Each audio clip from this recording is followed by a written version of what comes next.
product not yet rated.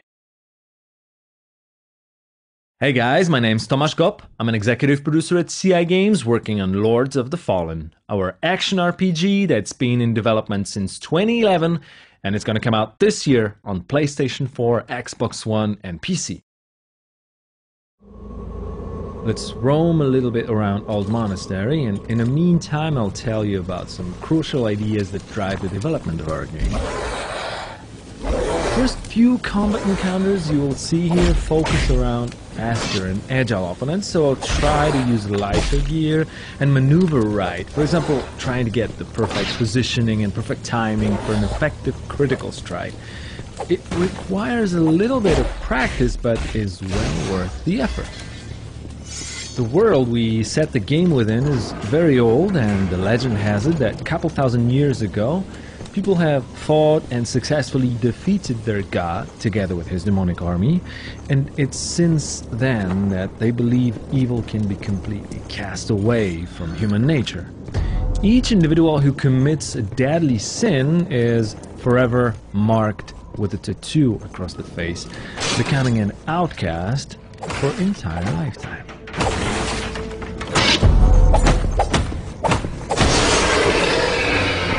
Anybody here?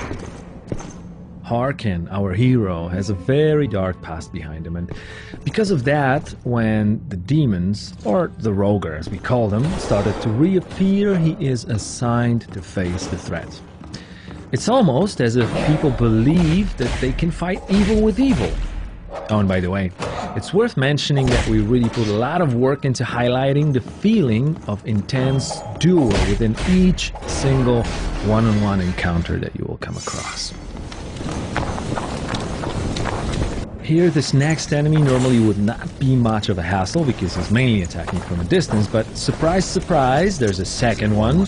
So we gotten ourselves into more or less a 1 versus 2 situation. If I want to be extra efficient in situations like this, I always try to pull off a special dual-wielding combo with the daggers. It requires the timing, but the DPS is definitely worth the try.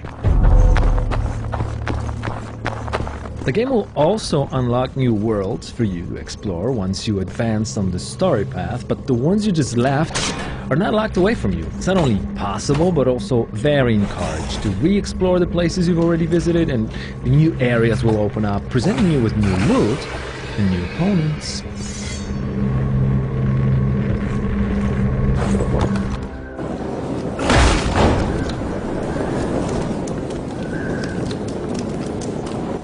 All quiet here too, old man.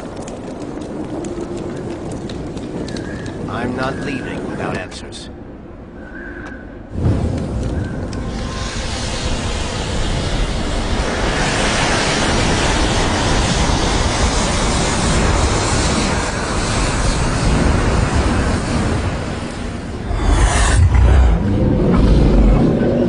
This one here is a different type of opponent. He's bigger, stronger, more aggressive, but also he's not defending himself, so I'll try a different type of timing with this guy, using a heavier gear.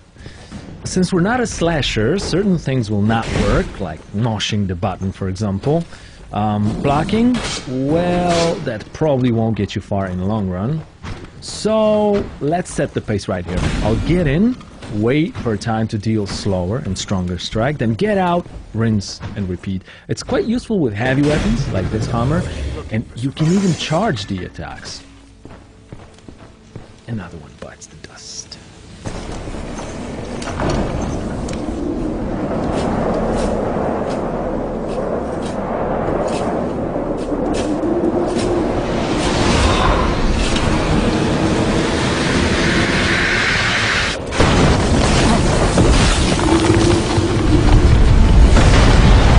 Okay, let's jump straight into a boss fight now. This is going to be the first boss of the game. We call him First Warden. And we wanted him to resemble an honorable knight, fighting and obeying his demonic codex. Gameplay-wise, our goal was to mix action with RPG in a way where all elements, including story, world, and characters, revolve around the user experience. In our case, that means combat and character development. Basically, there are two main pillars of combat in Lords of the Fallen: melee fighting and magical, supernatural skills. The first one is fairly tactical and rewards players who like the feeling of learning and that special sense of becoming proficient at game mechanics. The magical side of Lord's Combat, on the other hand, even though it's not covered in this video, is designed to feel very spectacular and powerful. But that is also not the only reward that comes with using it. Our goal was to give players the means to distribute the process of learning how to play the game along the time they choose.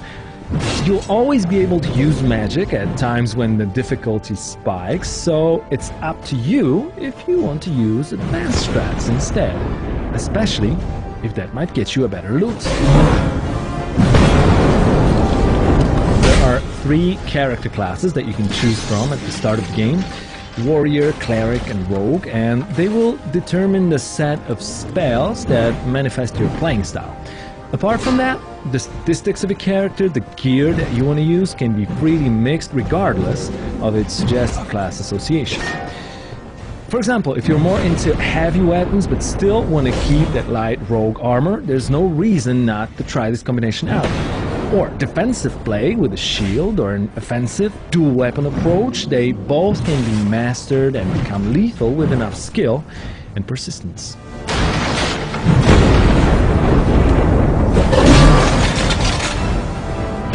The last stage of the first Warden fight is where it gets interesting, because we finally managed to destroy the shield, making him a bit more vulnerable. At the same time, we pushed his aggression a little bit over the edge. If you remember not to get greedy and deal too much damage at too short amount of time, you can make it.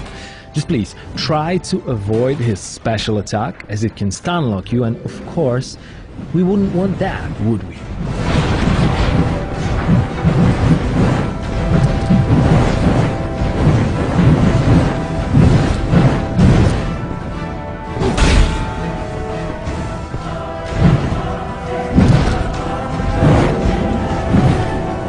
Thanks a lot, guys. That's the first gameplay from Lords of the Fallen, and of course there's way more to come, so keep your eyes on our website and fun page.